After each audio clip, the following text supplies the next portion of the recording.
어제도 말씀을 드렸고 또 오늘도 똑같은 말씀 드립니다. 그리고 지금 생각해 보니 연초에 들어서도 똑같은 말씀을 드렸어요. 뭐냐면 와 오늘은 시장 무지하게 강할 거다라고 그런 부분들. 지금 미국장 보시면은요 이렇게 돼 있어요. 필라델피아 반도체 지수 사상 최대치 신고가 랠리입니다. 사상 최대치라는 거예요. 우리나라 3,300포인트 이상. 우리나라의 반도체주들의 시가총액 비중이 28% 수준이 된단 말이에요. 지금 더 될 수도 있어요. 지금 상대적으로 솔직히 삼성전자 하이닉스가 오늘도 방어가 되는 거죠.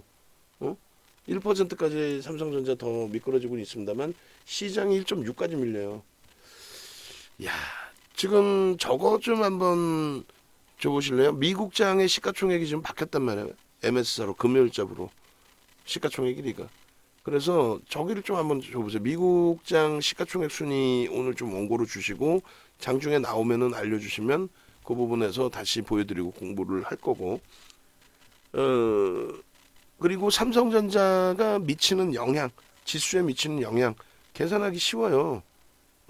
전일 시장의 종가가 지금 오늘 40포인트 빠졌어요. 그럼 2,500포인트라고 그냥 잡을게요. 뭐 2,500이 채 안 되지만 2,500이라고 잡고 시장에 삼성전자가 1% 밀리면 어느 정도 수준의 영향을 주는지 그 부분이 2,500포인트 곱하기 삼성전자의 비중이 22.3%의 비중 곱하기 1%의 흐름이 나온다라고 한다면 그렇다면은 시장에 미치는 영향력이 0.5% 정도 되나요? 계산 방식이? 응? 여러분들도 저도 이제 머리가 안 돼요. 예전에는 방송에서 맨날 보여드렸잖아요. 삼성전자의 시가총액 비중 대비해서의 시장 영향력. 하이닉스랑 두 종목 합쳐갖고 27.3%입니다. 거기에 이제 나머지 반도체 종목들 쭉 합치면 28% 정도 되겠죠. 그럼 삼성전자가 1% 움직이면은 비중이 22% 비중이니까 그러니까 1% 곱하기 0.22% 바보네 윤정도 그죠? 삼성전자 1% 등락이 0.223%. 그럼 삼성전자가 1% 하락을 한다고 치면은 시장 2,500포인트 곱하기 0.223% 하락이니까 그럼 얼마 빠지는 거예요? 5.57포인트 빠지는 거예요. 5.57포인트. 그럼 0.2% 수준의 영향을 주는 거예요. 삼성전자 한 종목의 영향이 20% 비중이니까 0.22%의 영향을 줍니다. 그러면 삼성전자 1%는 얼마예요? 700원이죠. 삼성전자의 700원, 지금처럼 700원, 800원이 빠지면 시장 지수가 5포인트가 빠진다고. 그 영향력이 어마어마하다라는 것을 알고 계셔야 돼요. 그러니까 어제도 이제 케빈 선생님께서 우리 시장 2,500까지 밀렸는데 이거 언제 돌려요 하셨는데 결론은 삼성전자가 돌리는 거예요. 농담이 아니라 최소 삼성전자가 가만히 있고 나머지가 뭐 강력하게 진짜 미친 듯이 돌리든가. 예전에 카카오, 네이버가 삼성전자, 하이닉스, 현대차, 기아, LG화학이 날아가다가 주춤거리고 있을 때 3,300 찍고 주춤거리고 있을 때 그때 주춤거릴 때 네이버, 카카오가 올라오면서 지수가 찔끔찔끔 다시 올라가는 흐름이 있죠. 걔네가 시가총액 3위까지 올라오면서 미친 듯이 치고 들어올릴 때.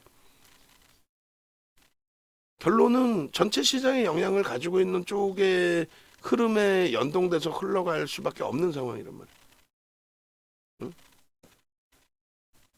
이해되세요? 지금 시가총액의 이 순위를 보고 시황을 설명드리는 사람도 없을 거예요. 근데 여러분들은 그렇게 배워 가셔야 돼요. 윤정도랑 함께 하시려면은. 지금 반도체 비중이 28% 수준인데 예? 삼성전자 하이닉스 기준에 그리고 상대적으로 좀 안 빠지는 거잖아요. 지금 빠지는 거예요, 저게. 안 빠지는 이유는 별거 없습니다. 다우지수는 업종 대표주 30종목을 갖다 놓은 거예요. 그죠? 다우지수는 업종 대표주 30종목을 갖다 놓은 거예요. 업종 대표주 30종목에 대해서 시가총액 방식이 아니라 주가 평균 방식이라고 하는 거예요. 그 주가 평균 방식이라는 거는 삼성전자의 시가총액 22% 비중이잖아요. 엔캠의 시가총액 비중이 얼마나 되겠어? 택도 없지. 근데 그냥 똑같이 30종목이니까 한 종목당 3.3%의 비중으로 비슷한 그 현재가를 맞춰놓고 시가총액 무시하고 걔네들의 등락률에 따라서 지수가 형성되는. 근데 그게 뭐 속된 표현으로 소형 잡주가 아닌 말 그대로 업종 대표주 위주로 엄격한 심사를 해서 30종목의 기준이죠. 어찌됐건 다우지수가 사상 최대치 신고가를 올립니다. 근데 그 수준들이 그냥 뭐 신고가 랠립니다가 아니라 글로벌 시장에서 역대적으로 미국 애들이 깡패인 거지. 뭐 우리나라 보수층에서 아이고 형님 하지만 저도 뭐 보수반 진보반이지만은 뭐 정치적인 내용을 얘기하자는 게 아니라 얘네들 자체가 깡패지. 무슨 유럽 애들한테 꼼짝 못 하잖아요. 왜? 유럽에서는 막내 동생이지 무슨 뭐 우리나라에서는 큰 형님이고 유럽에서는 막내 동생인 거고 중동에서는 우리가 일본 미워하듯이 얘네들은 아주 쓰레기가 돼 있는 거죠. 농담이 아니라. 결론적으로 유동성을 가장 많이 풀어놨기 때문에 모든 글로벌 증시의 방향성은 미국 증시를 보잖아요, 사실. 그죠? 그러니까 유동성을 바탕으로 얘네가 월등히 더 올라왔을 뿐이고 등락률의 범위에서 월등히 더 똑같은 스타트 잡았을 때. 그리고 나머지는 다 똑같이 갔어요. 방향성이 아주 똑같이 갑니다. 방향성 똑같이 가죠. 그리고 여기서는 이제 얘가 좀 뭐 덜 빠지는 상태, 나머지는 좀 빠졌단 말이에요. 왜냐면은 2018년까지 금리 올리고 금리를 인하해라라는 압박이 트럼프 대통령 발 굉장히 셌단 말이야. 왜? 돈 뿌려서 대통령 당선이 또 돼야 되니까, 재선에 성공해야 되니까. 금리를 낮추려고 하는 거는 어느 정부나 다 그렇게 하려고 그래요. 야당은 죽어도 돈 못 뿌리게 하고. 어찌됐건 그 상황에 코로나19 터지고 다 똑같이 바닥 찍어요. 아주 똑같이 찍습니다. 농담이 아니라 똑같이 바닥 찍습니다. 그리고 똑같이 돌려서 사상 최대치를 찍는 게 미국이 한 단계 더 올라가긴 했지만 우리나라 3,300 찍을 때 그때 니케이 34년 만에 사상 최대치, 유럽도 사상 최대치. 응? 그 기준에 유럽이 조금 더 올라간 거고 우리가 이제 거기서 좀 둔화돼 있었고 미국도 유럽하고 비슷하게 이렇게. 근데 거의 그 고점 수준에 비슷하게 이렇게 엉켜 있었어요. 그러고 나서 22년도 9월 말 10월 저점이 이게 동반적인 저점이 되는 거예요. 다 동반적인 저점. 우리나라만 저점도 아니고 글로벌 시장만 저점도 아니고 다 동반적으로 저점이 동반적으로 저 바닥 꺾여서 다 뾰족하게 다 끝자락이 다 보이죠. 끝자락이 저기가 다 바닥인 거야. 우리나라도. 그리고 나서 돌리는 흐름을 하나하나 보시면 이 차트로도 다 보여드릴 거예요. 오늘 뭐 중요한 날이잖아요. 패닉 상태잖아요, 사실. 저기서부터 이렇게까지 들어 올립니다. 예? 사상 최대치 고점을 넘겨요, 올해. 얘네는 원체 뭐 그전에 앞에 똑같은 스타트가 여기라고 한다면 미국만 유동성이 더 크게 확장돼 있었으니까. 그리고요, 제일 먼저 고점을 넘긴 게 사실은 사상 최대치 고점을 넘긴 게 일본 아니야. 일본보다 먼저 넘긴 게 유럽이에요. 프랑스 까크 여기였잖아. 종가 기준으로 먼저 넘기죠. 먼저 사상 최대치를 넘겨버립니다. 2023년 정확히 따지면 종가 기준이긴 합니다만 장중 고점으로 따지면은 앞전 고점이 21년도 12월, 22년 1월 이런 때 더 높아서 프랑스 까크, 독일 닥스, 영국의 FTSE, 유로 50 전부 2023년 4, 5, 6월 달에 다 고점 다 넘겨요. 23년 4월, 5월, 6월 달에. 그때 우리가 소폭 반등만 나왔지 고점을 못 넘기고 있어서 택도 없지. 그래도 2차 전지 그 폭등 랠리에 우리가 비중을 꽉꽉 채워서 엄청난 수익을 잘 잡아갔어요. 그러고 나서는요. 니케이 지수가 그 다음에 사상 최대치 고점을 넘깁니다. 여름에. 얘는 이제 엔화의 초약세 부분에 연동이 된 거예요. 그리고 우리나라만 못 가는 거야. 나머지 다 사상 최대치 상상을 초월하는 일본은 올해 들어서만 10% 이상. 6거래일, 7거래일 만에 10% 오르고 1% 눌렸다가 오늘 또 추가적으로 1%대 폭등해서 지금 0.5로 눌려 있어요. 아무리 우리나라를 무시한다 해도 우리나라도 그래도 우리가 주장하는 거는 선진시장이기 때문에 우리나라가 1.5%씩 1.6%, 1.7% 밀리니까 지금 어제 이유가 뭐예요? 지정학적 리스크죠. 중동발 지정학적 리스크 플러스 북한발? 뜬금없이 뭐 김정은이가 뭐 얘기하고 뭐 해도 그게 무슨 뭐 그걸 아예 무시할 수는 없지만 기반형돼 있는 내용들인데 결론은 종가 기준으로 따지면 우리나라가 지금 여기서 또 1%또 밀려 있잖아. 우리나라는 그럼 횡보야, 횡보. 우리나라는 작년 10월 말 저점 대비해서 요만큼 올라오긴 했지만 9월 말 대비해서는 그러면 횡보야, 횡보. 얘네들은요 사상 최대치라니까. 우리나라 지수 한 사람 3,400, 얘도 3,400, 얘 4,000포인트 수준이에요. 그 가운데서 진짜 실질적으로 시각적으로 보시자는 거야. 우리나라 지수 사상 최대치에 못 가는데 여러분들이 케이블 TV 난 안 봤으면 좋겠어. 아예 그냥 지상파하고 종편 보시는 게 나아요. 그럼 거기서 나오는 시황 중에서도 굉장히 기분 나쁜 애들이 나오긴 하는데 무슨 뭐 경제평론가라고 어디 밑도 끝도 없는 애들 됐다 앉혀놓고 매일매일 걔는 박사야. 뭐 환율 유가보다 다 박사야. 어떻게 걔가 그렇게 박사 될 수 있나? 어떻게 전 분야를 다 알아? 윤정두가 뭐 2차 전지도 알고 반도체도 알고 다 아나? 반도체 몰라요, 개뿔. 남들이 분석해 놓은 거 해석을 하고 미국장이 어떻고 지금의 반도체 주들이 어떻게 움직이는지 그걸 동향을 보는 거지. 윤정두가 어떻게 다 알아? 금리, 환율 이런 것도 경험칙상 이렇게 굵직굵직한 큰 선이 이렇습니다의 기준인 거지. 근데 방송 나와서 하여간에 그 사람들 빼고 결론은 케이블 TV에 나오는 애들은 그조차도 못 된다는 거죠. 낮에 나오시는 분들은 괜찮아. 그나마도 뭐 제도권에 계시는 분들 모셔다가 하는 건 괜찮아요. 제도권이라는 거는 본사의 리서치 팀을 얘기하는 거지 지점에 들어가 있는 영업직 사원분들을 얘기하는 게 아니에요. 근데 케이블 TV, 경제 TV 볼 데가 없으니까 그걸 보면서 걔네들 지금 터진 입으로 무슨 얘기하겠냐고. 아, 미국이 금리를 인하 안 하고 긴축을 한다라고 하다 보니 개풀 뜯어먹는 소리 여기서 미국이 지금 신고가를 일는데 그게 우리나라랑 뭔 상관이야. 걔네가 영향을 안 받는데 우리가 영향을 받아? 어? 그러니까 우리나라만 유독 못 가는 왜 못 가니라고 했을 때 계속 말씀드린 것처럼 분명히 그저께도 말씀드렸어요. 그냥 지나가는 얘기로 정정불안의 지정학적 리스크 부분 얘기했더니 지정학적 리스크가 어제 터지네? 근데 그 터진 내용이 아니란 말이에요, 실질적으로는. 응? 그래서 결론적으로 지금의 기준에 있어서 설정 범위가 자, 국내 증시가 못 움직이는 거는 정책적으로 불확실성이 있고 정치적으로 불확실성이 있고 거기에 이제 이 지정학적 리스크가 불거져 있다라는데 펀더멘탈 외적이죠. 지금 반도체 수출 증가가 상상을 초월하죠. 자동차 실적 뭐 우리나라 매겨 살리고 있죠, 솔직히. 예?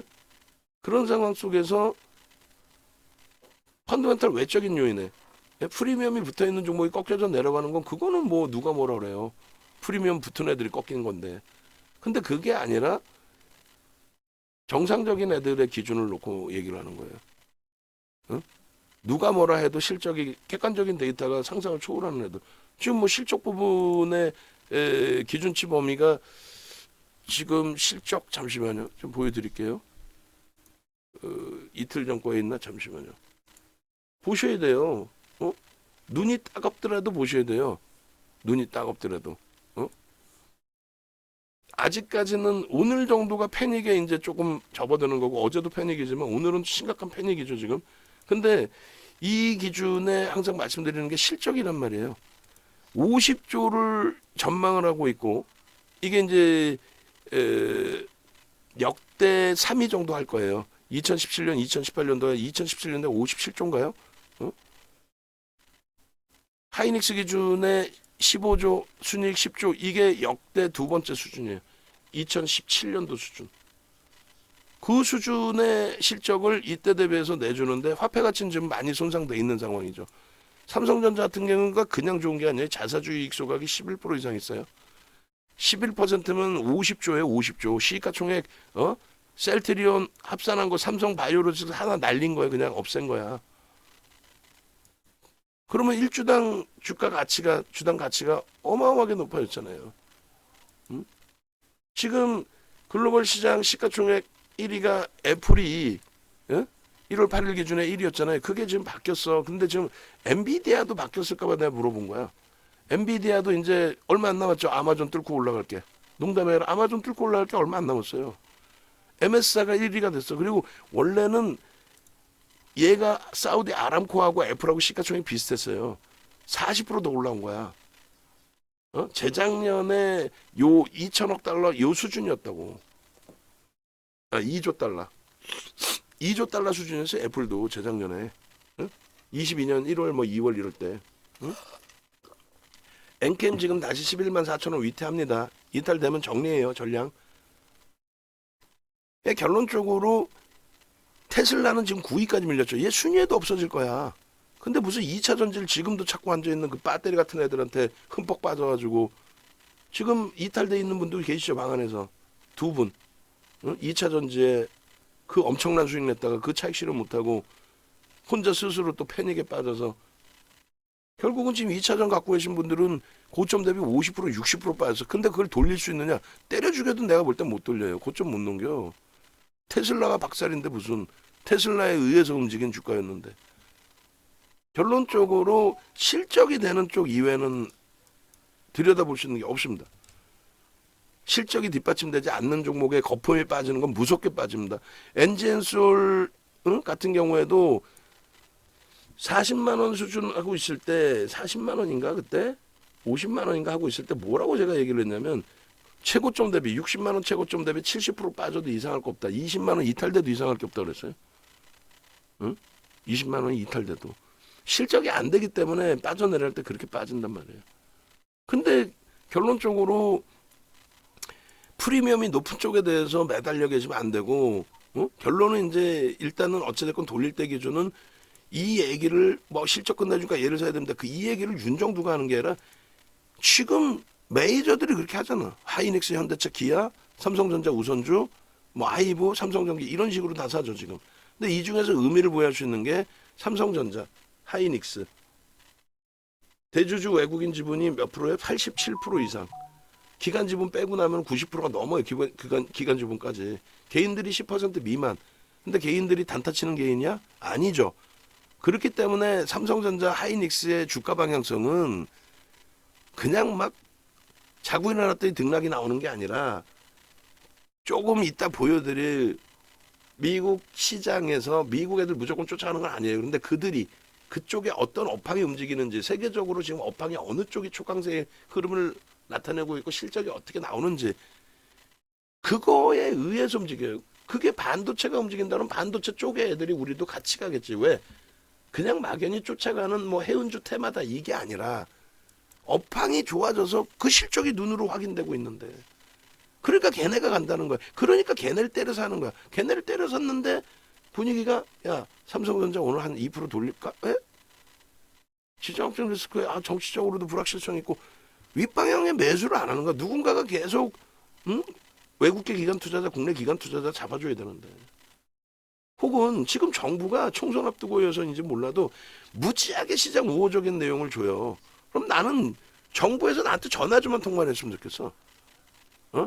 윤 대표님 이거 어떻게 하면 시장을 좀 안정할까? 왜 우리나라만 개박살이야? 지금 이 상황에도 10시 반에 상하이 증시 보자고 정신 나간 상하이 증시를 지금 왜 보나? 글로벌 시장 아무 데도 영향을 못 주고 있는 상하이 지수를 지금 왜 봐요? 그것도 좀 이따 보여드릴 거예요. 우리나라만 왜 박살납니까? 윤 대표님 좀 알려주십시오. 그러면 정부가 막말로 할 수 있는 거는 시장 부양책 할 수 있거든요. 예를 들어서 글로벌 증시 다 강하니까 할 수 있는 내용 별거 없어요. 별거 없어. 그냥 단순한 거 하나 있어요. 자, 국민연금 지분을 늘리겠습니다. 20%까지 뭐 확대하겠습니다. 예를 들면. 고 노무현 대통령 정부 때 그랬어요. 그리고 항상 진보 정부 들어오면 그래요. 국민연금 무지하게 사줬겠지. 그때 당시에 뭐 글로벌 시장도 좋았고 지금이랑 똑같은 글로벌 증시의 흐름. 국민연금 비중 늘리라니까 그냥 막 사재끼는 거야. 아니 삼성전자 이렇게 훌륭하고 좋은데 왜 안 사? 농담이 아니라 그 수급 논리의 기준을 먼저 보셔야 되고 그러니까 첫 번째 실적에 대한 기준을 보셔서 이러한 실적을 바탕으로 인정받는 쪽 IT 반도체하고 현대차 인정받고 매수가 들어와 있는 거잖아요. 그죠? 우리나라 외국인 순매수 1위 삼성전자입니다. 작년 1월부터 지금까지 4%. 유통 물량이 그렇게 없는 애가 4% 매직. 그리고 하이닉스도 쌍끌이 순매수 7억 2,800만 주짜리잖아요. 4% 이상. 현대차 외국인들이 역시 4% 이상. 2억 1,100만 주짜리 아닙니까? 900만 주 샀잖아. 4% 이상이라니까. 기아 마찬가지. 그 매집이 이 실적을 바탕으로 해서 들어와 있는 거고. 근데 왜 못 움직여요? 좀 이따 다 보여드릴게요. 종목별로. 그러면 글로벌 증시 다시 넘어와서 우리나라 이 증시 보셨죠? 지금 시장의 흐름. 글로벌 증시의 흐름 보시면 이래요. 다우지수 사상 최대치 신고가. S&P 500 지수 1% 돌리면 사상 최대치 신고가. 그럼 지금 얼마라는 얘기야? 3,200포인트라는 얘기예요. 우리나라 지수 한 사람 3,200. 똑같이 매번 똑같이 갔다가 2016년 이후에 똑같이 갔다가 2016년부터 2016년 그러니까 2015년 요때부터 해서 똑같이 갔다가 그러면 여기까지 하면은 얼마가 될까? 99 0099 009998 0098 정도 되겠네. 그죠? 25년 12월 달이 어제 야간 녹화한 거 보세요. 금리 관련된 내용 다 들어가 있습니다. 9년 6개월 만에 금리를 올린 거예요. 9년 6개월 만에 금리를 올릴 정도로 경기가 지표가 좋아져 있다지. 지금도 금리를 내려야 된다고 헛소리 하는 사람들 옆에 가지도 마시라니까요. 금리를 내린다는 거는 금리를 내려서라도 경기를 부양하겠다는 거예요. 그만큼 경기가 안 좋다는 거야. 근데 어떻게 그 호재인가? 어떻게 그 호재예요? 소수 의견 정신 나간 사람들 얘기를 듣지 마시란 말이에요. 금리를 내려야 된다는 쪽 주장 UBS도 그 얘기를 했는데 1, 4분기에 미국의 경제 지표가 최악의 상태로 빠져들어가서 그래서 금리를 내려서 경기를 부양해야 된다. 이 내용인 거지. 금리 인하해서 주식시장 부양해 주세요. 그게 아니라고. 근데 거꾸로 지금 어떻게 돼 있어요? 지표가 너무 좋은데 긴축 더 할 수도 있는데 2000년대 들어서 가장 높은 금리가 2006년 6월달 마지막 금리 올렸을 때 5.25%였단 말이에요. 지금은 5.5란 말이에요. 여기서 한 단계 더 올려? 지표가 좋으면 그럴 수 있지. 근데 지금은 또 올릴 것까지는 아니란 말이에요. 그래서 4분기 돼서 내릴까 하는 수준 정도. 어찌됐건 금리를 2015년 12월부터 해서 2018년 12월까지 올립니다. 그 전에 빠지지 않았냐? 트럼프가 하도 악을 쓰니까. 파월 너 임마 내가 뽑았는데 내가 시키는 대로 금리를 인하하라는데 왜 자꾸 금리 인하 안 하냐고 막 악을 써서 왜? 중간선거 또 재선에 성공해야 되니까 금리 낮춰서 돈 뿌려야 되니까. 결국은요. 금리를 인위적으로 낮춘 과정이기 때문에 낮출 자리가 아니었기 때문에 그때 충격받고 나서 일단은 유동성 강세를 일부 띄었는데 결국은 코로나19 터지면서 제로금리로 오잖아요.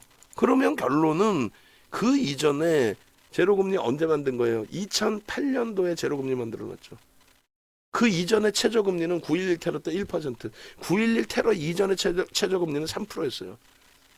3%까지 내려서는 부양이 안 된다 해서 1%까지 내린 거고 그래서 시장이 안정화된 거고 그 1%, 9.11 테러 때 1% 저점 부분도 그 정도 갖고는 안 된다 해가지고 2008년도에 서브프라임 2007년 터지고 2008년 불거지고 그리고 나서 때려가지고 결론은 최악의 지표 상태에서 금융 시스템 마비되고 최악의 금융 상태에서 제로금리를 형성했던 그 수준 금리로 내려준 거야. 얼마나 땡큐해. 2000년 초반에 사스가 있었고 15년도에 메르스가 있었고 항상 뭐가 나옵니까? 각국의 중앙정부, 중앙은행이 경기를 살리겠다고 유동성을 속된 편으로 미친 듯이 제공해 주잖아요. 근데 우리나라 지수 여기서 1400까지 내려올 때 정신 나간 애들 뭐라 그래? 천 깨진다고. 무슨 뭐 좀비가 세상을 지배할 것처럼 헛소리 해대고 소설을 쓰고 앉아있고 그걸 케이블 TV는 TV가 아니에요. 그 수백 개 채널 그게 무슨 TV야. 걔네는 규제도 안 받아요 사실 거의. 결론적으로 윤정도는 무조건 V장으로 나온다고 그랬고 이렇게 V장 나오는데 천 깨진다는 그 녀석들은 약관론자는 지금도 계속 약관론자야. 그래놓고 종목은 개잡주를 줘요. 이 바닥 승리를 모르냐고 윤정도가. 여러분들의 심리를 모르냐고. 그러고 나서 여기서 꺾이니까 여기서 무조건 정리해야 됩니다. 무조건은 무슨 유동성 랠리가 어마어마한데 이게 전부 유동성 랠리입니다. 그 기준에 CPI, PPI가 날아간 거는 여기까지는 날아가지 않았어요. CPI, PPI가. 소비자 물가지수, 생산자 물가지수가. 여기서 날아갑니다. 왜요? 이때 대선에 당선된 바이든 대통령, 뭐 트럼프 전 대통령도 마찬가지에 당선됐으면 우리나라 윤석열 대통령께서도 마찬가지고 경기 부양책 1순위로 내세우잖아요. 긴축을 해야 될 요 자리에, 경기가 이렇게 좋아진 이 자리에, 지수가 폭등 나온 이 자리에 2조 달러를 부양책으로 뿌려버려요. 그러니까 미친 듯이 인플레이션이 나온 거지. 아니 정부가 2조 달러 뿌리는데 거기다 긴축한다고 말이 안 맞잖아요. 그래서 그 강경한 파월 의장이 여기서는 엄청난 비둘기파, 약세, 약한 모습을 보이고 오히려 옐런 전 의장, 재무장관이 이제는 좀 올려야 되지 않나, 그 얘기 코멘트 한 번 했다가 야당한테 집중적으로 포격을 맞고 왜 정부가 끼어드냐고. 응? 그리고 나서 금리를 이제 강하게 올린다. 그렇게 하면서 이제 오버슈팅 나왔던 부분이 조정인데 저 부분에 대해서 윤정부가 또 뭐라 그랬어요.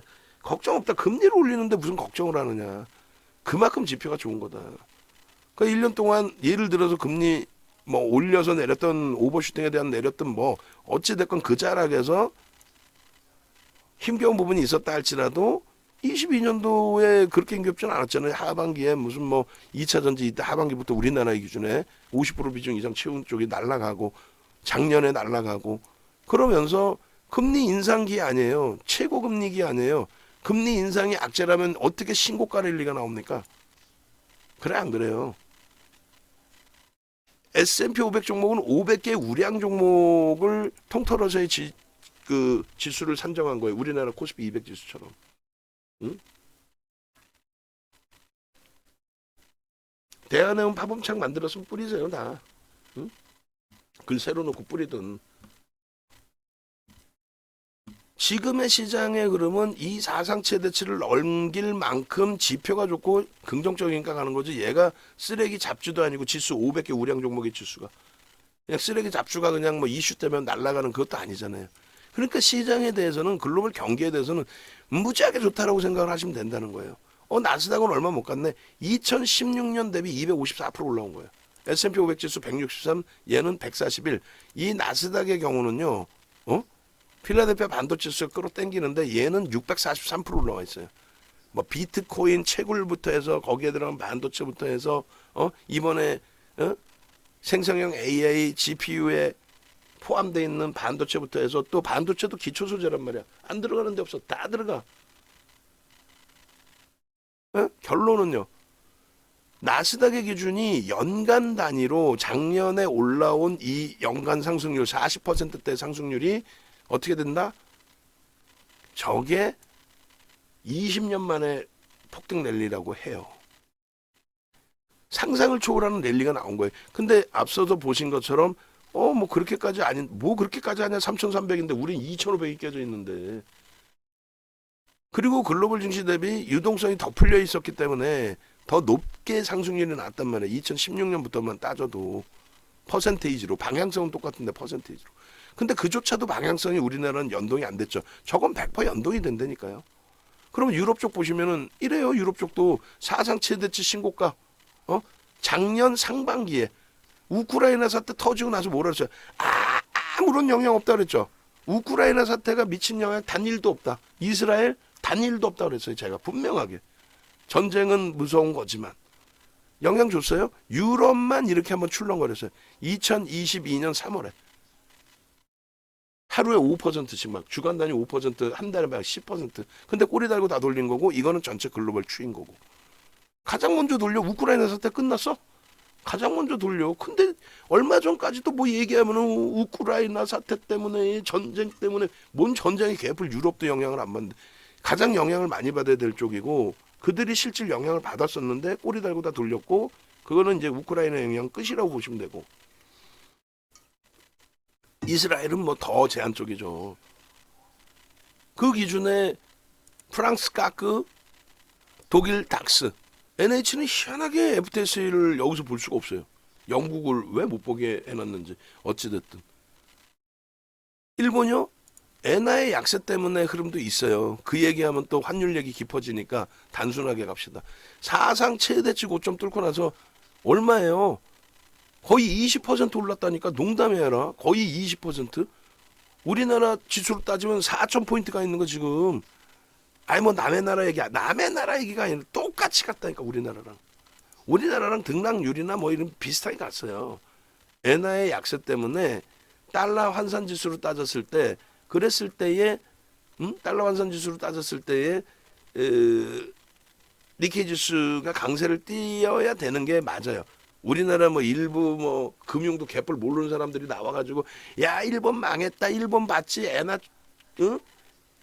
엔화의 가치 평가가 막 휴지 쪼가리 내고 있고 헛소리들 하고 있네. 미국의 강달러 기조에 힘을 넣을 수 있는 거는 엔화뿐이 없단 말이에요. 미국의 강달러 기조에 우리나라 원화가 무슨 상관이 있어?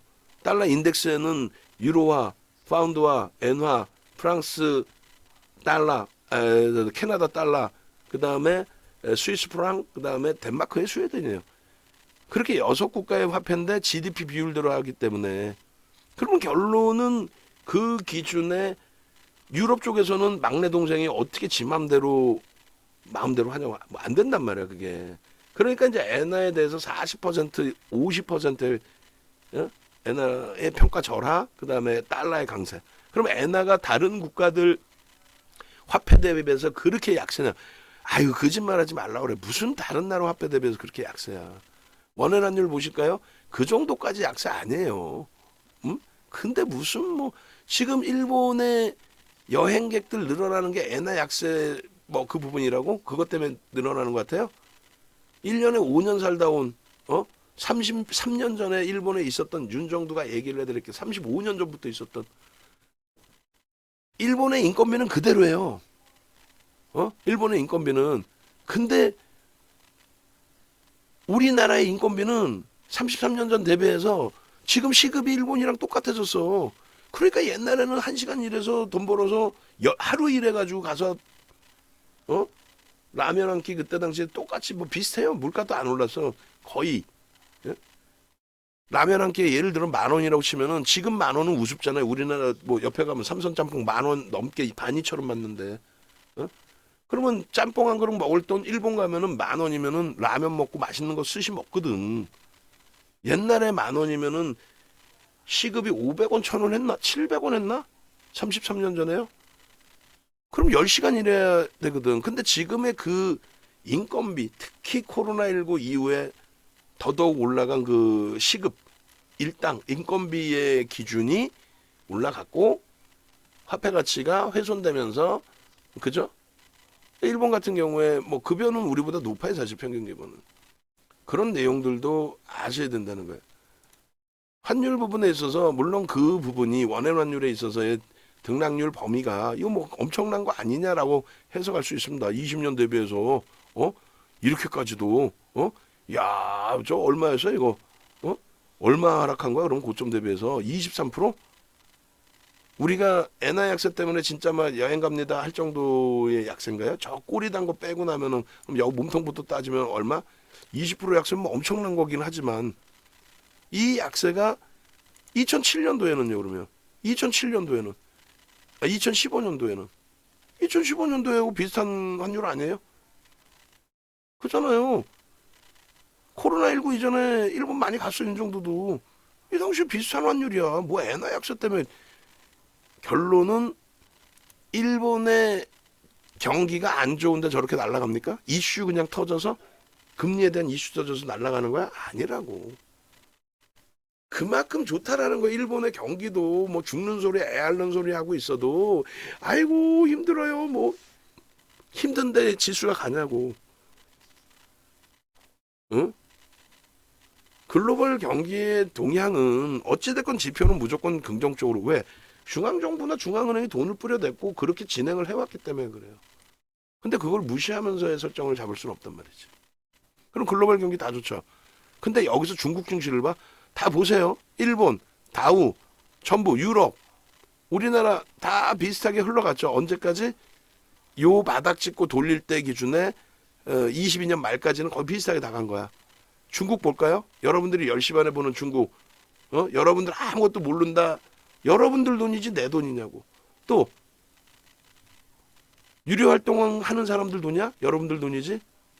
여러분들 자산이잖아요. 그럼 여러분들이 능동적이고 지금 이렇게 한번 말씀드리는 거 내 종목 깨져서 힘들지만은 말씀드리는 걸 기준 잡아서 보시면서 대처를 하실 수 있어야 된단 말이에요. 근데 밑도 끝도 없는 지금 상하이 지수를 왜 꺼내고 앉아있냐고. 10시 반만 되면은 정신 나간 애들, 야, 중국의 상하이 지수 지금 개장했는데 중국장이 경마장이야? 이게 지금 글로벌 증시하고 무슨 영향이 있다고 예를 봐요. 아무 영향 없는 거. 영국, 일본이라도 보고 한 나라도 더 해석을 해야지. 영향 있어? 전혀 영향 없잖아. 엔캠 지금 11만 4천 원 이탈되면은 최종적으로 다 정리된 걸로 끝냅니다. 재편입을 하더라도. 문자 분명히 나갔고 아직 뭐 이탈은 안 됐습니다만 결국은 얘네 의지하지 마시고, 그죠? 대만 가권지수 좀 볼까요? 대만 가권지수 어때요? 지금 결국은 미국을 지지하는 자한당 무슨 당이에요 그거? 솔직히 잘 몰라요. 뭐 정치도 난 모르고. 그렇게 해서 미국 우선주의로 갔잖아요. 그럼 불확실성이 있을 수 있잖아요, 대만도. 근데 불확실성이 있든 말든 결국 조정을 일부 받든 말든 지금 고점 대비 7% 빠져 있어요. 우리나라 지수 환산하면 얼마요? 3070포인트예요. 3070. 자, 그러면 정리를 해봅시다. 우리나라 지수가 진짜 갈 수 있느냐. 지금 월봉상 여기까지 올라온 거 2달 띵띵 하고 올라왔죠. 띵띵 하고 올라왔어요. 한 달에 11% 올라왔어. 지금 이 상태에서 고점 대비 7% 빠졌는데 이달 11% 올랐잖아. 이거 10% 돌릴 수 있다 없다. 돌릴 수 있어요. 왜 못 돌린다고만 생각해. 이렇게 한 달 만에 10% 돌릴 수 있다니까 돌릴 수 있어.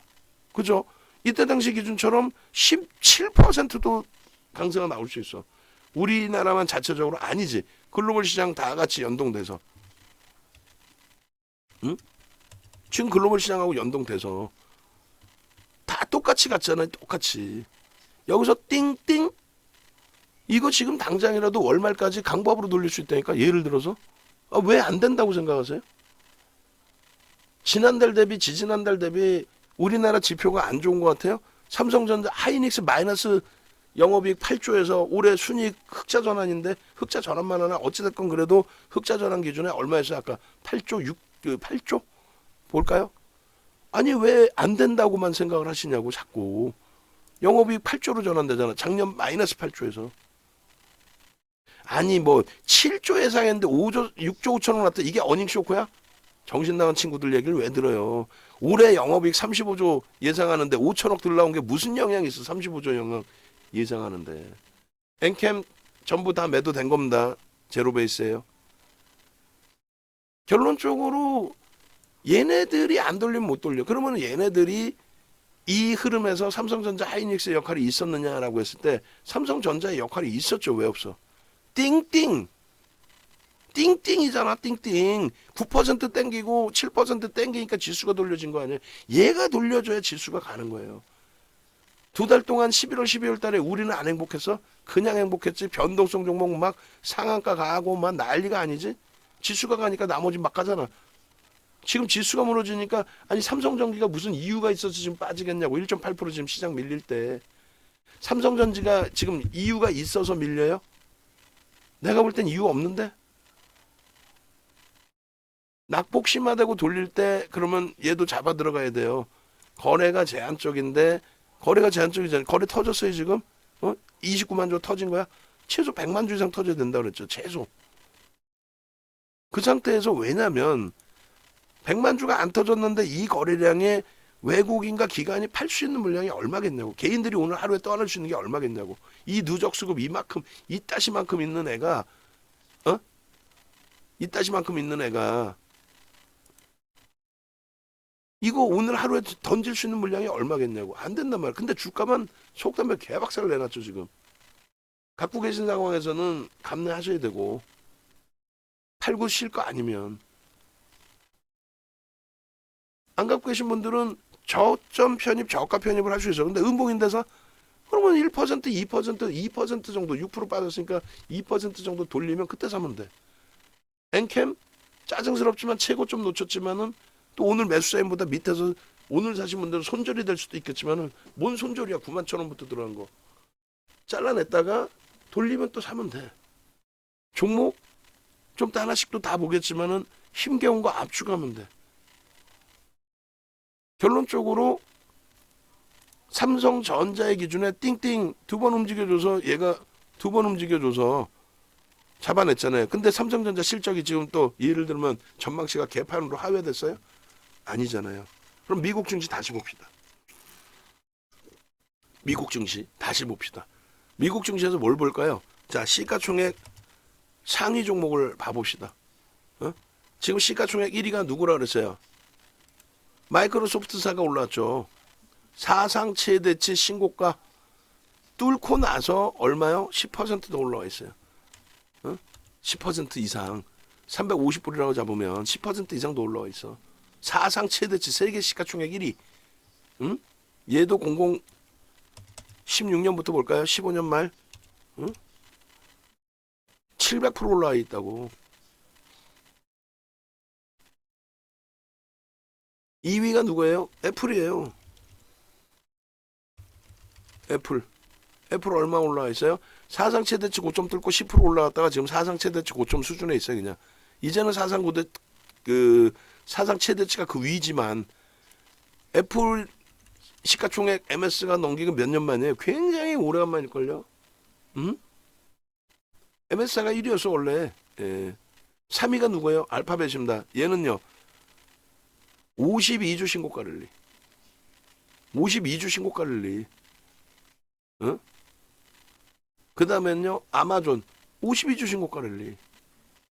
그 다음에는요 메타 플랫폼 52주 신고가 랠리. 사상 최대치 고점 대비 얼마 안 남았어. 응? 테슬라 개뿔이나 얘는 안 된다니까. 2020년에 그냥 갑자기 날아간 거 아니에요. 왜 날아갔어? 바이든 대통령이 원래 친환경이면은 신재생 에너지였는데 갑자기 뜬금없이 야 전기차 보조금 탄소 배출권 그걸로 우리나라 역사상 처음으로 LG화학이 92년부터 배터리 사업 돈 투자한 거 처음으로 2000년에 영업이익 연간 단위 흑자 전환 처음 영업이익 연간 흑자 전환이 된 거예요. 언제? 2020년도에. 그래서 부랴부랴 물적 분할한 거야. 그전엔 물적 분할 하고 싶어도 못해. 적자 회사를 어떻게 분할을 하나? IPO 6조 7조 자금 땡기는데 돈이 들어와요? 안 들어와요. 왜? 돈 넣었다가 그 배임으로 걸릴 수 있거든. 그런 기준에서의 흐름입니다. 근데 테슬라가 어찌됐건 그 폭등 랠리 속에서 21년도 11월 달 고점 찍고 75% 밀렸다가 돌렸잖아요. 얘가 돌려서 2차 전지가 날라왔나? 아니야. 결국은 돌리다가 결국은 지금 52주 고가도 안 나와. 지금 상위 6개 종목을 본 거예요. 그리고 이제 누굴 볼 겁니까? 엔비디아를 볼 거예요. 지금 보시면은 이렇게 돼 있단 말이에요. 미국 내 시가총액으로 따졌을 때 여기 아람코가 들어가면은 아람코가 시가총액 3위에 놓여지는 거고 결론적으로 1위, 2위, 3위, 4위, 5위 엔비디아 8위 테슬라로 미끄러졌어. 2차 전지가 지금 시장을 견인할 수 있어요? 못한다니까 때려 죽여도. 그 배터리 같은 애들 정신 나간 애들 얘기 듣지 마시라고. 무슨 뭐 밑도 끝도 없는 얘기를. 아니 유치원생도 알 수 있는 내용 아니에요. 지금 뒤돌아보면 더더욱 그렇지 않아요? 우리도 지금 2차 전지가 너무 많지만 61% 빠져있어. 에코프로 원래 12월 달에 20만 원까지 내려와 있어도 그러니까 30만 원 깨지고 20만 원대까지 내려와 있어도 이상할 거 없다 그랬죠. 얘 농담 해라. 얘 10만 원까지 내려와도 이상할 거 없어요. 농담 해라. 거기까지 내려오려면 시간은 좀 걸릴 수 있겠지만 왜? 이제는 시가총액 규모가 커져서 그냥 기계적으로 들어와 있는 수급 그 부분이 있어서. 근데 삼성 바이오로직스나 이런 종목처럼 아예 유통 물량이 제한적인 모르는데 얘는 유통 물량이 많기 때문에 빠지는 속도가 더 빠를 수 있죠. LG엔솔 안 빠지는 이유는 유통 물량이 없어서 안 빠지는 거지. 걔가 뭐 엄청난 종목이라 안 빠져? 2020년에 처음으로 흑자 전환한 거라니까. 근데 정책이 지금 바뀌었잖아요. 완전히. 내년 올해 대선을 떠나서도 이미 정책이 각국에서 눈치 안 보고 이제는 코로나19 핑계대고 보조금 줬던 거 전기차에 대해서 보조금 안 주잖아. 왜 걔만 보조금 줘야 돼? 왜 차별해? 환경을 위해서 말도 안 되는 소리 하고 있어. 얘 60만 원 깨졌는데 배터리 이 새끼는 돌아다니면서 아주 큰 소리 치고 다니잖아. 정치까지 안 되잖아. 선행매매에서 압수수색까지 받은 친구들이. 나쁜 놈들이지 아주. 최고점에서 계속 매수하라 그랬잖아요. 7월 28일, 29일, 7월 28일, 31일 나도 1억씩 더 샀어요. 나쁜 놈 아니야. 그래놓고 지금 와서는 자기가 언제 이걸 사라고 그랬냐고. 그냥 나는 샀다라고 표현만 했지. 이렇게 얘기한 거 아니야. 피눈물 흘리고 있잖아. 박사모, 박지모. 나중에 걔 돌팔매 맞아요. 2차 전지 모든 종목이 지금 이렇게 돼 있어요. 그러면 우리처럼 7월 말에 기술적으로 완벽하게 빠져나오든가. 결국은 뭐 얘를 욕하고 2차전 욕하고 그런 내용이 아니야. 어차피 우리도 에코프로 BM도 있고 지금 에코프로 머티도 있고 LS 머티리얼즈도 있고 포스코 DX도 있고 지금 정신 하나도 없어. 우리도 엔캔까지 몇 종목이냐고. 근데 안 된다는 거지. 얘를 추세적으로 갖고 하는 거는. 그러면 지금 보여드린 이 6개는 뭐냐라고 했을 때 얘네는 봐야 돼. 엔비디아 맨 마지막에 보여드릴 건데 얘네는 미친 거지 지금. 얘하고 전부 다 반도체예요 지금. 얘네 업황이 반도체라는 게 아니라 아니 바보야 윤정두가. 아마존 뭐 인터넷 업체는 쇼핑몰 누가 몰라. 이 페이스북이 누가 모르냐고. 근데 유튜브에 뒤져보세요. 생성형 AI가 이제는 50년대부터 AI 인공지능 얘기했지만은 22년 11월부터 오픈 AI 발표되고 나서 그 이전에 뭐 알파고 막 난리가 아니었잖아요. 바둑 기사를 다 이겨버리고. 그러면 그 학습 능력을 저장하기 위해서는 어마어마한 고사양의 GPU가 필요한데 그 GPU를 엔비디아가 특화해서 만들고 있는데 이 GPU에 대해서 신청을 하면은 한 대 신청하는데 5천만 원, 6천만 원인데 그게 지금 1년 걸린대. 1년 지금 주문을 하면. 근데 얘네들이 다 필요한 거야. 아마존도 마찬가지로 우리도 AI 생성형 AI 이 기술에 뛰어들 거예요. 우리도 자체적으로도 개발할 거예요. 거기다가 쇼핑몰에 인건비 줄여야 될 거 아니야. AI가 응대하는 거야. AI가. 응? 그러한 부분의 흐름이 엔비디아의 그러니까 22년 11월 달에 그런 내용이 오픈이 되고 난 이후에 엔비디아의 기준에 진짜 이게 실적으로 연동될까? AI라는 게 50년부터 활성화가 돼 있었는데 이번에는 실적으로 연동이 될까 했더니 엔비디아가 어떻게 됩니까? 5월 24일 날 실적 발표를 하는데 그 당시에 시가총액이 우리나라 돈으로 환산하면 천조의 시가총액을 가진 종목이 6월 24일 날 장마감 이후에 실적 발표하고 6월 25일 날 갭상승 26%에 29.28이 올라오고 메꾸질 않습니다. 실적이 어마어마하게 좋게 나온 건 아닌데 앞으로의 성장성에 대한 부분이 AI 그게 굉장히 강화된 거죠. 그렇게 되면서 날아가다가 월봉 보시면 사상 최대치 고점을 넘겨요. 68% 밀린 거였어요. 날아가다가 결국은 여기서 주춤거리고 밀려 떨어지잖아요. 언제? 9월, 10월. 근데 11월부터 다시 날아가죠. 이 기준에 11월 3일인가로 제가 기억을 하는데 MS사 그때 당시 시가총액 2위 알파벳 시가총액 3위가 실적 발표를 합니다. 알파벳이 9% 폭락을 해요. 그렇게 되면서 시장이 좀 흔들렸어요. 근데 알파벳의 폭락의 이유는 실적 발표를 했는데 실적은 좋아. 전망치도 좋아. 근데 클라우드 사업 부분에 26%의 성장이 있었는데 실적 발표한 분기에서는 22%야. 야, 클라우드 사업이 둔화되는 거 아니야? 근데 올인을 하겠대 알파벳도. 그래서 알파벳의 그 주가가 그 당시에 9% 빠진 이후에 출렁거리긴 했었는데 결론은 다 돌렸지 뭘.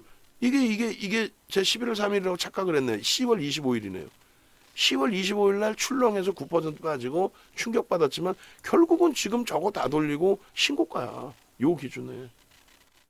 응? 그래 안 그래요? 근데 이날 25일 날 MSI의 경우는 시가총액 그 당시 2위였죠. 얘도 똑같이 클라우드 사업 부분에 대한 해석을 하는데 10월 25일 날 이날이죠. 3% 플러스로 끝나. 음봉이면 뭐야? 3% 플러스라니까. 응? 이해되세요? 결론은 엔비디아 쪽의 기준이 야 엔비디아야 생성형 AI 때문에 그래 좋아 다 좋은데 이렇게 해서 5월 달부터 해서 시세가 나왔어 엄청 좋아 근데 야 이거 수요가 계속 있니? 라고 한 번쯤 의구심을 가질 즈음에 시가총액 2위 MS, 시가총액 3위 알파벳, 시가총액 4위 아마존, 시가총액 6위 메타가 전부 다 실적 발표하고 연말 IR을 진행할 때 전부 다 우리는 이제 앞으로 전부 AI입니다. AMD, 인텔도 야 GPU가 그렇게 돈이 많이 돼? 야 이런 나도 해야지 뛰어들어. 엔비디아뿐만 아니라 걔들도 뛰어들어. 그리고 나서 아마존과 아마존 IR 할 때도 뭐 쇼핑몰을 IR 하는 게 아니라 AI 그리고 알파벳과 AMD가 야 우리도 엔비디아만 독점할 수 있고 없고 우리가 합작해서 뭐 만들고 결론은 거기에 들어가는 게 HBM이죠. HBM이란 말이에요. 그 HBM에 대해서 결론적으로 삼성전자 하이닉스가 2013년부터 만들어요. 그리고 삼성전자가 돈이 되겠어 하다가 돈 되네 해서 작년부터 공격적으로 만들기 시작했어요. 근데 기술력이 원체 뛰어나니까 금방이야 금방. 결론은 그 이후에 그러면서 우리 반도체 PPT 제대로 돼 있는 거 있나? 모아놓은 거 반도체 모아놓은 거? 지금 얘기한 내용들? 하이닉스 제가 자료는 잠깐 끄집어 놓긴 하는데 하이닉스 자료도 PPT 좀 정리 한번 해놓으세요 저쪽으로.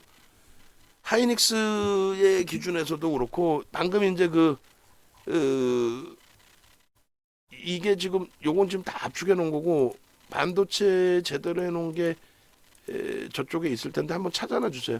어차피 한 번 더 이제 뭐 반도체주들 날라가기 시작하면 지금 말씀드린 거 표 보여드리면서 해드리면은 쉽게 와닿을 수 있겠죠.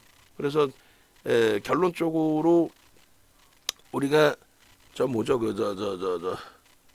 KBS 머니올라나 이런 때 나갈 때 이제 원고 작업해가지고 이제 갖고 나가는 내용들. 얘가 24억 7천만 주짜리예요. 실적 와우 해석 부분이. 그리고 이 당시의 기준 여기 이 고점 뚫고 40% 올라왔었는데 지금은 50% 이상 올라와 있잖아요. 눌려 내려올 때 걱정 마십시오의 기준이고 다 해석해 드렸어. 그리고 5월 24일 날에 이 흐름까지도 다. 결론은 HBM에 대한 이거 정리해 놓은 게 이쁜 게 있는데 HBM에 대해서 하이닉스의 반도체 매출 비중에서 얘 반도체 업체지만 하여간에 뭐 D램 쪽의 매출 비중이 16%뿐이 안 돼요. 이제 낸드도 갖고 있죠 하이닉스가. 그리고 삼성전자 같은 경우는 8%뿐이 안 돼요. 원체 고마진이기 때문에 HBM 얘기하는 거지 HBM 하나 가지고 먹고 사는 업체가 아니란 말이야. 삼성전자나 하이닉스가. 근데 HBM 얘기하는 친구들은 방송 나와서 하이닉스 삼성전자가 HBM만 있는 것처럼 헛소리를 하고 또 한쪽에서는 아이 뭐 그거 뭐 공급 과잉인데 뭐 이런 식으로 헛소리를 하고 근데 지금 수요가 말씀드린 것처럼 MS, 알파벳, 아마존, 메타 또 우리나라의 네이버, 카카오 전부 다 GPU. 그 GPU에 들어가는 HBM을 삼성전자 하이닉스 만드는데 거기에 마이크론 테크놀로지사 그다음에 일본 업체까지 뛰어든다 하는데 그 공급 가지고는 지금의 수요를 충족을 못 시켜요. 1년 기다린데 주가에 선반영 됐느냐? 반영돼 있지. 돼 있지만 실적 범위의 기준은 더 빨라. 그래서 실적 개선폭에 대한 기대 요인을 더 크게 가져간다. 그건 윤정두의 주장이라고 한다면 그 주장을 뒷받침할 수 있는 기준은 뭐예요? 엔비디아의 지금 시세잖아요. 시가총액 5위짜리가 저폭등이 나오면서 미국 시장에 필라델피아 반도체 지수에 또 나스닥에 또 S&P 500 지수에 또 다우 지수의 지수를 IT가 반도체가 싹 다 올려놓은 거 아니에요. 그러면 결론은 누가 들어올리냐고. 어제 흥분해서 새벽에 안 올려드렸어요. 어제 흥분해서 어찌됐건 오늘 아침에도 올려드리고 뭐 올려드렸어요. AMD가 또 미친 듯이 날아갔어. 8%야. 오늘 갭 상승 이후에 IT 초폭등 나오겠구나. 그거 기대하고 앉아 있었어요. 농담이 아니라 이제는 끝났다. 강력하게 어제 야간 교육에서도 어? 어제 야간에 올려드렸잖아요. 이렇게 엔비디아 야간 무방하는데 막 2.88%까지 올라오고 종가 기준에 AMD 8.31 올라오고 마이크론 테크놀로지사 2.69 엔비디아 결국 3.06 그러면 결국은 갈 수 있는 거는 이 업황을 가져가는 반도체와 자동차는요. 알아서 사상 최대치 실적이야. 전기차 분야에서도 그렇고 완성차 부분 돈 벌어서 전부 R&D 비용 잘 투자해서. 그러니까 오늘도 시장이 2%가 박살이 나도 얘는 안 빠지는 거예요. 그러니까 우리가 포트폴리오라는 걸 구성을 하는 거야. 소부장 미리 좀 두들겨 맞았지만 소부장 빠져요? 안 빠지죠. 에코프로 VM 솔직히 우리 갖고 있는데 박살이죠. 나머지 지금 어휴 이 차전지 뭐 에코프로만 좀 밀리는 건가? 에코프로 BM 어휴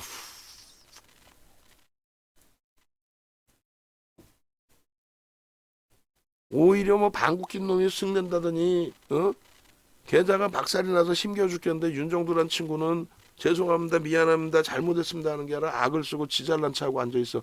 근데 여러분들이 윤정두를 선택하셔서 같이 가시는 기준에 저는 제가 판단할 때에는 주력의 비중을 멋을 부리려고 갖고 하는 게 아니라 그랬잖아요. 얘네들의 손익 범위의 기준이 다 공개적으로 오픈하고 요 기준은 분명히 여러분들이 이제 최종 판단하시는 거예요. 나 겁나 압축할까 어떻게 할 건데 얘네들을 갖고 계시는 기준하에서는 너무나 행복한 거지. 비중이 40%인데 그러네. 엔비디아가 하루에 29%도 올라가는데 시가총액 지금 1600조짜리가 근데 시가총액 100조 16분의 1 토막에 하이닉스가 저거 못 올라가? 7.49%? 삼성전자가 11월 달에 7% 올라오면서 시장 9% 올라왔나요? 그러면서 시장 10% 올라온 거 견인을 했는데 저거 못 올라가? 지금 시장 10% 올라오면 얼마야? 그냥 한 방에 2,700이야. 농담이 아니라. 추가 10% 올라가면 얼마야? 그냥 한 방에 3,000이야. 지금 지수에 20% 올라오면 3,000이라니까요. 근데 3,000 올라갔을 때 과열이라고 할 수 있어? 글로벌 증시가 지금 폭등에 초폭등 랠리인데 그래 안 그래요? 농담이 아니라. 그러면 그걸 누가 땡길 거냐에 조금 전에 그냥 보셨잖아. 간단하게 차트 보니까 누가 땡겼어? 코스피 지수 이거 10% 누가 땡겼어? 2주 만에 이거 얼마 들어온 거야? 저점 2273에서 2600 뭐 73이라고 똑같이 잡고 200포인트 올랐네. 아, 2주 만에 아닌데. 여기서 11% 폭등이고 여기서 4%니까 400포인트지. 400포인트. 20% 올라온 거 아니야? 농담이 아니라. 지금 20% 가면 3,000이라니까. 아니 11월, 12월은 오를 수 있다고 생각하고 왜 지금 20% 간다는 생각 못해요. 그걸 누가 땡길 거냐를 고민하자니까. 그리고 이 기준이 44% 올라온 거 이게 11주 만에. 에?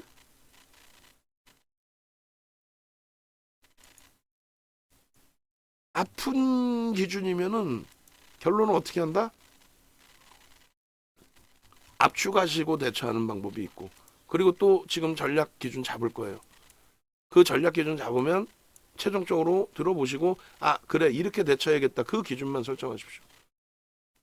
일단 시황 부분 잘라서 올려드립니다.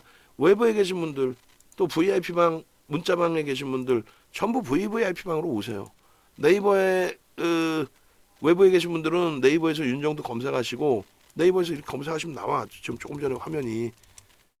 그렇게 하셔서 여기 보시면 유튜브 있어요. 유튜브 오셔서 이런 동영상 보시고 함께 하시고 어제 야간 링크 나온 거 요 메인 화면으로 바꿔주시고 그리고 지금 이거 시황 올려드리면 이 시황 메인 화면에 넣어주세요. 우리 포트폴리오 전략은 한 템포 쉬었다가 포트폴리오 전략 할 테니까. 여기 다 보시면 다 있어요. 어제 야간에 한 것도 외국기관 실시간 따라잡기 프로그램 매매에 대한 비밀 V자형 폭등시장 반도체 따라잡기. 오늘 난 반도체 날아갈 걸로 생각해서 어제 야간 교육할 때 뭐 마케팅 시황 이렇게 설명하면서 무슨 마케팅을 해? 예? 그나마 엔캠에서 조금 숨 쉴 수 있는 거고. 어제 같은 날 또 그제 같은 날 한미사이언스 기술적으로 다 잡을 수 있는 공간에 검색기에서 그냥 다 튀어나와줘. 뭐가? 한미사이언스 LNF가 얼마나 땡큐해. 결론적으로 홈페이지, 공식 홈페이지 찾아오십시오. 찾아오시면은 VIP방, 뭐 VVIP방 이렇게 있어요. 가급적이면 저라면 그냥 한 달 VVIP방 한 달 오겠어요.